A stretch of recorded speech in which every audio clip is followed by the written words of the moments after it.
flawless experts who have all the answers. That's not this podcast. Instead, we chat with professionals who love what they do, have wisdom to share, and can laugh at their own mistakes. I'm Mark, and I'm the host of the WorkPlay Solutions podcast. So let's laugh, learn, and discover the joy of work. Boo, boo, boo.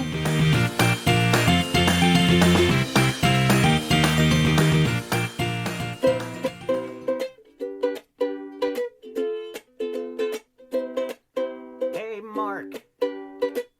Let's talk about some stuff. It never can get enough of talking to you about musical facilitation. We're gonna do a lot of it and make some invitations for people to be themselves. I love it. I love it. I am so glad we did that. All right. I'm here today with Dan Miller for part 2 of musical facilitation methods. Dan is the president and chief consultant of Fifth Pillar Consulting, and I'm in for some more shenanigans. So let's see. Last episode, we talked about the human orchestra, some rhythm things, where Dan's passion for music came from. And so we're going to focus part 2 on some of our bonus questions because I love asking these of folks. So Dan, I heard you're working on a book. What can you share about it? Oh, geez. Top secret stuff, Mark. I'll tell you as long as you just promise to keep it between you and me. And nobody else. And the 11 people that listen to the podcast. I know that there are individuals out there that when they hear the term team building, they cringe. They may have certain associations with team building and like cheesy, campy things. And I think that there's totally a place for that. I hope nobody takes what I say as like, ooh, this is the good way and this is the bad way. But I'm really interested in what is the difference between team building activities that are really just for fun and everybody wins and there's not a lot of real risk involved, and team building that is a little deeper and creates an opportunity for vulnerability and authenticity. And specifically, I'm really interested, especially with my background in outdoor education, where there is a lot of real and definitely perceived risk that people deal with in those experiences. I want to dig into that.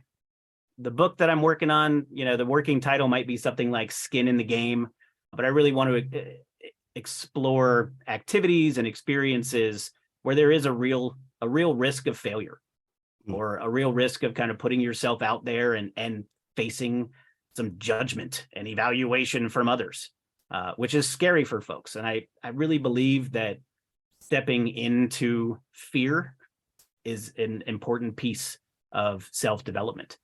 And so the book is going to explore like, what are the activities and experiences that we can create that really they do have risk, and they're not just for fun.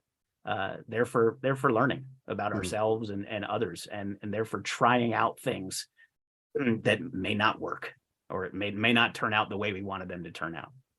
I referenced it. The thing that's new for me is writing. One of my favorite things to write are failure stories. And that was when I was starting my business. One of the things I'd considered was I wanted to have a fail blog, just because I'm like, I've failed a lot. I know other folks who have failed a lot. And so many people are just not willing to share or talk about their failures, or often they think it's so important to be positive and reframing that they pretend it wasn't a failure. Like, no, it was a failure. You learned from it and you grew and it was a good thing, but let's not pretend you didn't fail. So like, I think that's not healthy, to reframe everything. There's no failure. There absolutely is failure, but without it, we can't learn. Chad Littlefield talks about he keeps a failure resume. Nice. So that he can look back at it and remember, all the times where things didn't go right, because like you said, that's where a lot of the learning happens. And I'm guilty of it too, especially, putting out content like this of, I need to come across as somebody who is totally confident and totally professional and and always gets it right. And if I really tried to do that, I'm lying. And a big part of my role in this world is to encourage authenticity. So I need to do it myself. And I want to give other people the space to explore that. There was some research during the pandemic about leadership that because it was so unique and unprecedented, that leaders who acted like they were confident, they knew everything that was going on, were actually viewed as less trustworthy, because the trustworthy ones were the ones that said, yeah, I don't know what's going on. I don't know what the future holds, but we're gonna do something. But the ones that didn't pretend like they had all the answers in a time when it was clear that no one had all the answers were the ones that were shown as much more trustworthy by their folks. So I think there's a lot of wisdom there. We usually ask this question near the end of the episode, but we're talking about it now. Since we're on the topic of failure, spin the wheel of embarrassing moments. Tell us a story of professional failure where you screwed up, and what did you learn from it? The story that jumps to my mind was it was actually a wilderness trip. It wasn't, like a team building event. It was a 3-day backpacking course with a bunch of college students. And I was doing my best to set some structure around safety, particularly in the kitchen, which is one of the more dangerous areas in outdoor education when we're working with stoves and fuel. Sometimes we're doing it while we're wearing Crocs or open-toed, flip-flops. And so I set the norm that if you are cooking on a stove, you have to assume the ready position, which basically just means you can move away from that situation really quickly. You're not getting too comfortable sitting around a stove. And I had one particular student who was just really resistant to that idea and wanted to sit down and get comfortable while they were right next to a stove and cooking food. And we were going off to do something else, and they were asking me, like, why do we have to do this? It's so dumb. And it's not the stove's not going to explode. You taught us how to manage that. And I can be a very sarcastic person. This is a fact about me. And I responded to this student with just a boatload of sarcasm. And I don't even need to repeat whatever it is that I might have said, but immediately this student broke down in tears. And for a moment, I thought they were just being sarcastic back with me, like just kind of pretending that I had really hurt their feelings. And then a moment later, I realized this was not a joke. This was not a game. This person was hurting, and they were really upset, and it was my fault. And we did work to repair that relationship and try to see eye to eye about safety in the kitchen. But what I learned from that is that not everyone is going to like me or understand my way of being immediately, and my sarcasm especially. Like these days, I will often kind of, as soon as I catch myself being sarcastic with a group, I'll kind of stop and put out a disclaimer that I can be really sarcastic, and I am open to feedback about that. I'm working on it. I will try to do it in a way that is still inclusive and loving, but you just got to know it's something I'm working on. It may rub some of you the wrong way. And if that happens, please let me know about it. And so I'll put that out there. Also, I'll just do my best to pay attention to my impulses and tailor them when what it is that I want to say without thinking could actually kind of be harmful to the emotional safety of the folks that I'm working with. And in that moment, I did some damage, and it was not easy to recover.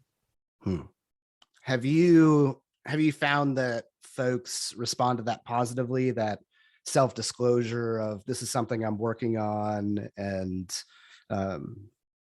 has that been received well by your clients?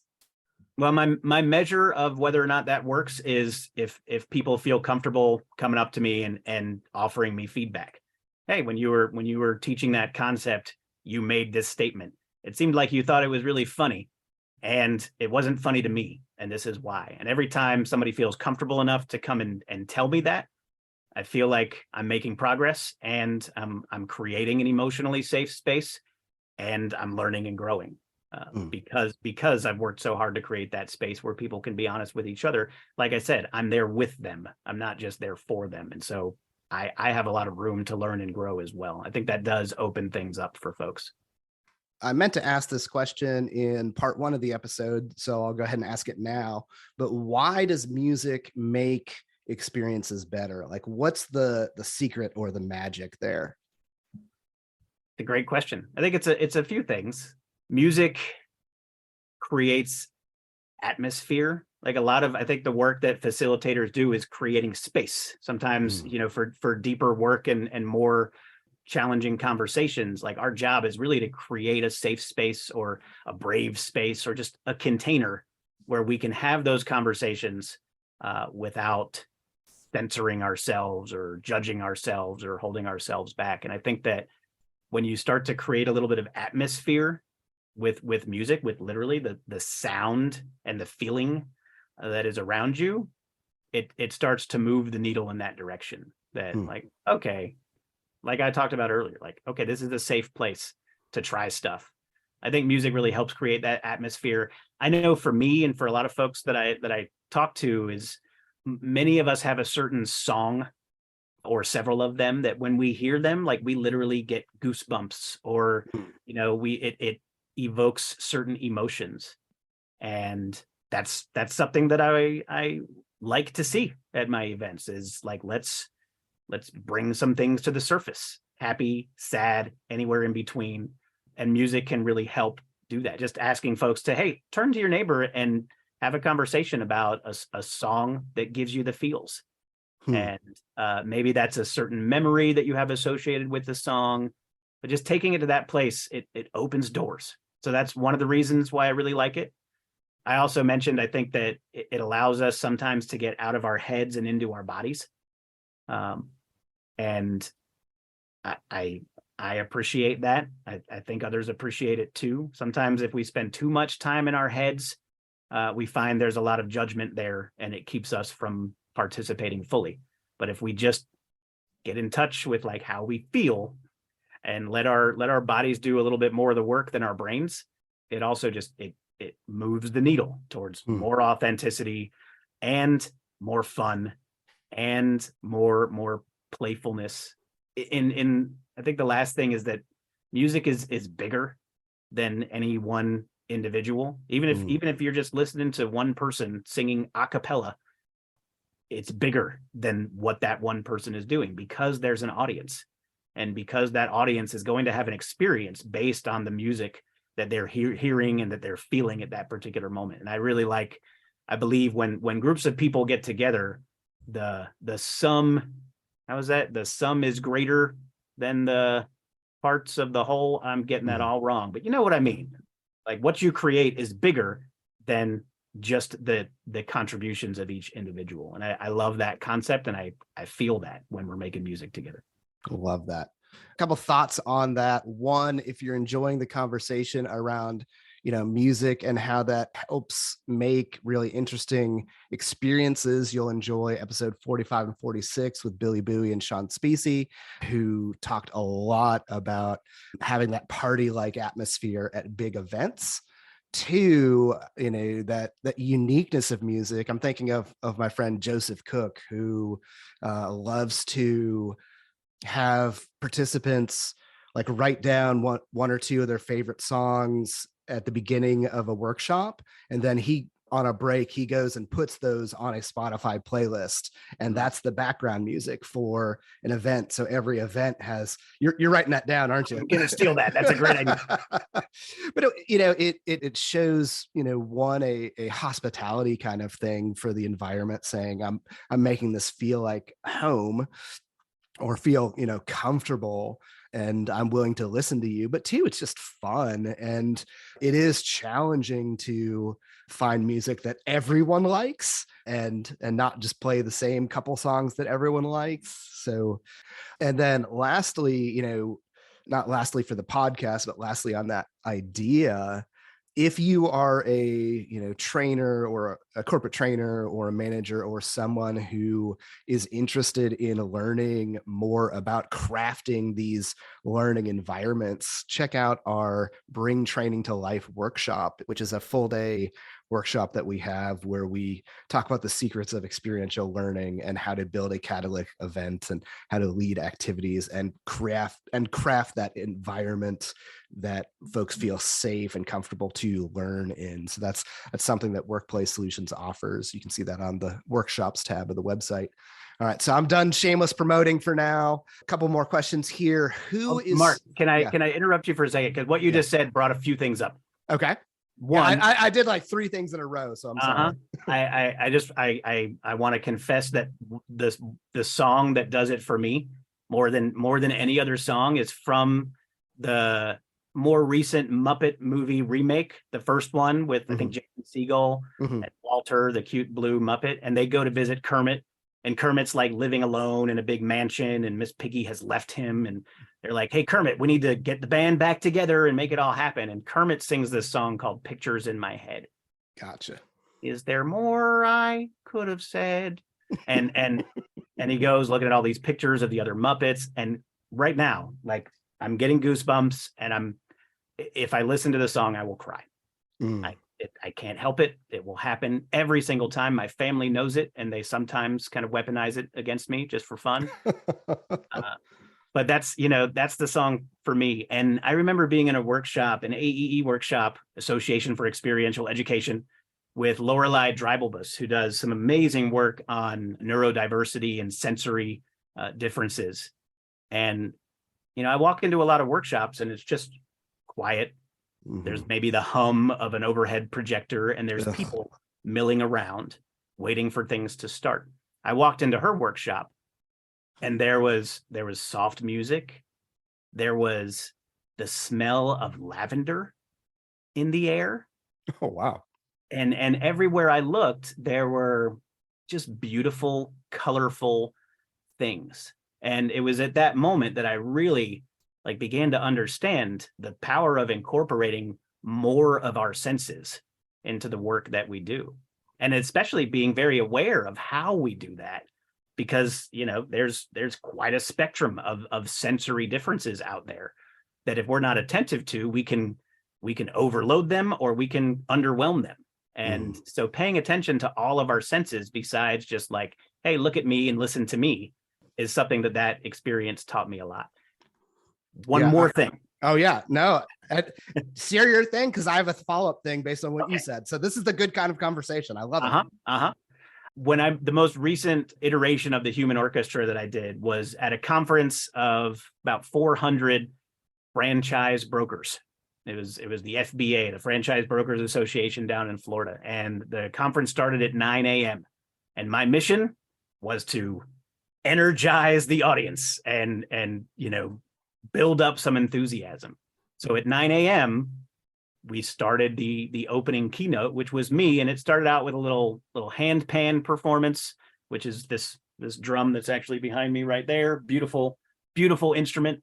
And then went into the Human Orchestra, which included, hey, if there's people who have it in them to dance and that's their thing, they want to move their body to music, I got a drum machine going right now, and I need you to get up and dance. If there's people in the audience that have it in them to sing and be a part of my choir, we're going to make a choir right now, and we're going to work through some activities that help us get there. And if there's people that are like, hey, Dan, no thank you, I am not into that in any way, shape, or form. Your invitation is just to do a little stomping and clapping, which most people can do, even from the safety of their tables and their seats, without getting up and without, putting themselves on display.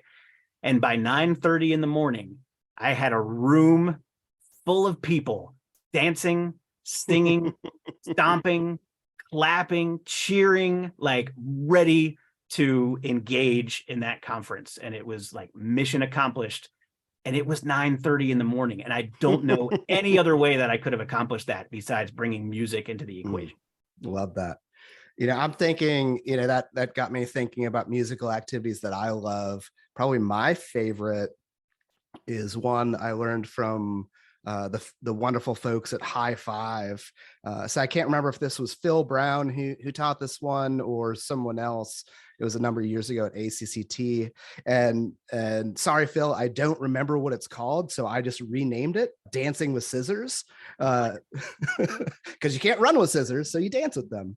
But it was paper, rock, scissors duels, and if you won, you did a different dance. And so there were like 4 levels of dance. So it's like an evolution of dance activity where, you know, there's music playing in the background, and you had to you teach folks 4 basic dances, and then they dance around and, you know, do a paper, rock, scissors battle.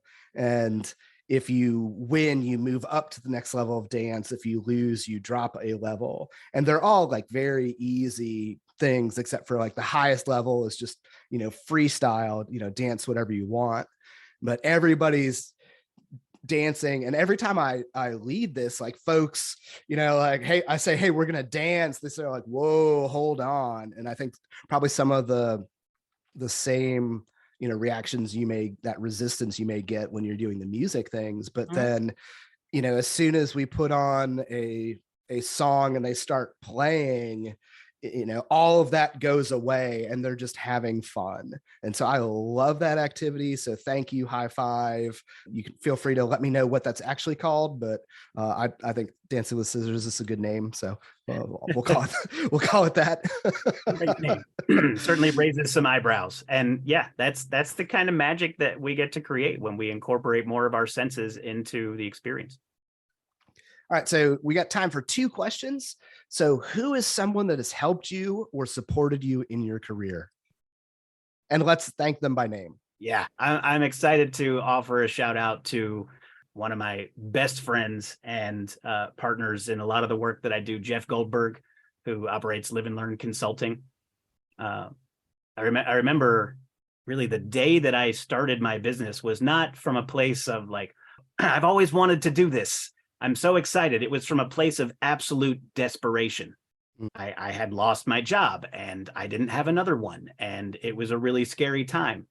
And I called Jeff, and Jeff created a space for me to come and do some work with him down in Atlanta. And that was kind of the beginning of a really beautiful friendship. More recently, because we have developed such a high level of trust, Jeff has been the person who will let me get creative and try stuff and trust that it's going to be at least good enough. And that has taken the shape of, you know, a virtual program that we did a few years ago. 5 minutes before the program started, we were going to do this tech intro of, you know, this is how you use Zoom, and you can mute yourself and you can put it on gallery view. And we were sitting in the virtual space about to let people in. And I was like, hey, Jeff, can I just grab my ukulele and freestyle the tech intro? And he thought about it for a minute and he was like, okay. And I did. And it started off that experience in a really unique way. It immediately kind of blew out the preconceived notions that our participants had, that they were coming into something that was very serious, and it brought in the fun. It brought in the fun for me, and it definitely, you could tell people were engaging immediately. They were dancing, they were commenting, they were totally involved. And honestly, like the first time that I ever got to try the human orchestra kind of stuff was with Jeff's programs. And to have somebody that trusts me enough to get creative, try things that I've never tried before, and be my authentic self, I think has led to some of the best work that I've ever done. And I really, I have Jeff Goldberg from Live and Learn Consulting to thank for those opportunities to build confidence in myself, to try things out, and to feel his confidence as well. Has been a huge contributor to me doing what I'm doing today. So thank you very much, Jeff Goldberg. So we cannot speak highly enough of Jeff. Fun fact, Jeff was the first person to purchase something from WorkPlay Consult. I don't even know the name of my company. WorkPlay Solutions. It's only been a year and a half. Yeah, he hired me to create a set of catapults for a big event. And now we have that catapult event that we offer to our clients. So what is a question that you haven't been asked and are burning to answer? Where's all this headed? We're talking a lot about what I'm doing right now with musical facilitation. I'd like to be asked a question that encourages us to explore the possibilities of where we might go with this. All right. Where might we go with this? Well, gee, thanks for asking, Mark. I'll say this. I have come to believe that there are certain topics that are really important for people, teams, organizations to learn. And most of them are rooted around empathy, listening, and being present for our fellow human beings. I remember when I used to interview a lot of folks to become outdoor educators. And one of the questions I would ask them is, so how do you teach compassion? Because that's something we're trying to do. And I got a lot of different answers. The ones that I liked the best sounded something like, I think the best way to teach compassion is to create an experience or a space where empathy and compassion are just the best choices to make. The most helpful choices that we can make at that moment. And I feel like with incorporating music into my work, it really encourages listening in a whole new way to other people, and putting yourself out there in a way that adds instead of deters or redirects a conversation or an experience.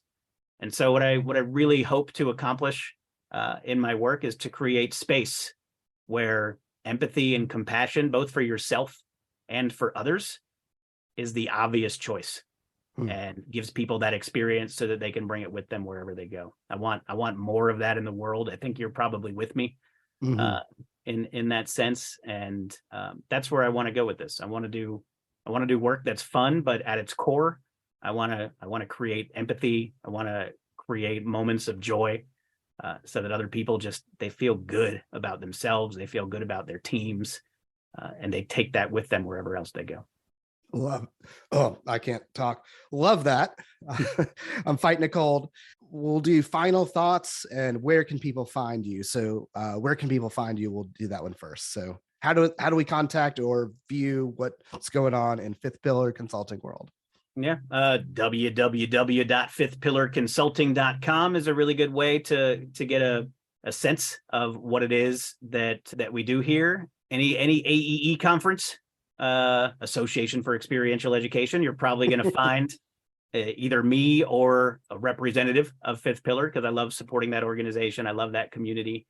Lately, I've been one of my goals for this year is to create more content. So currently on the Fifth Pillar channel, there's a couple new videos that are showcasing musical facilitation.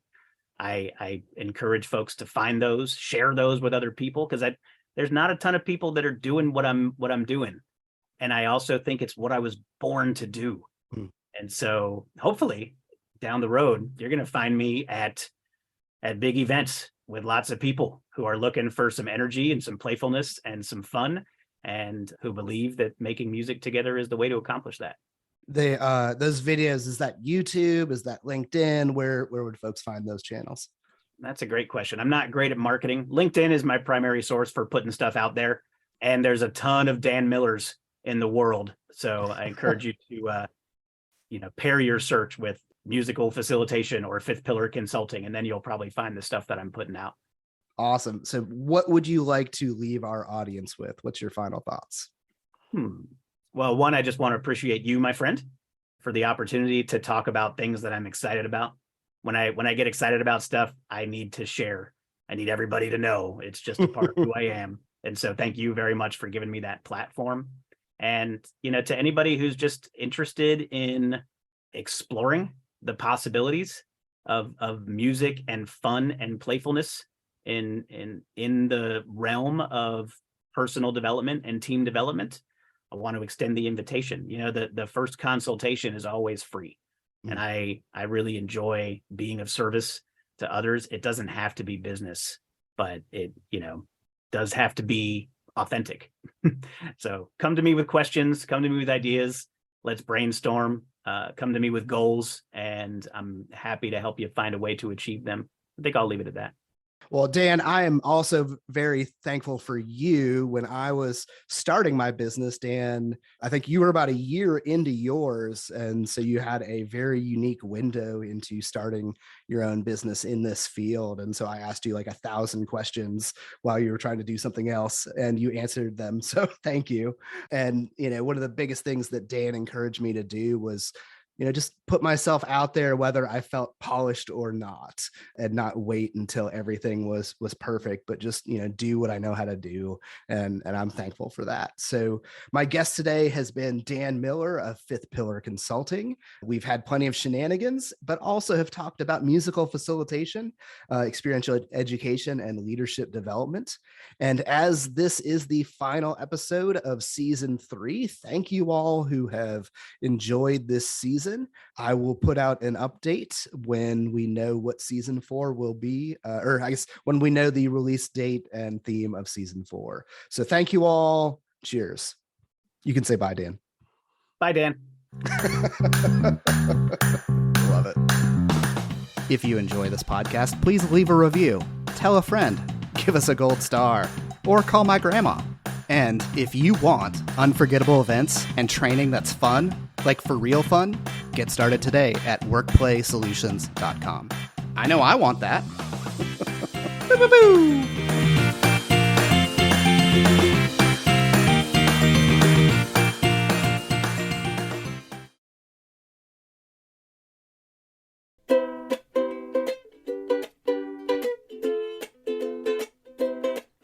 Hey, Mark.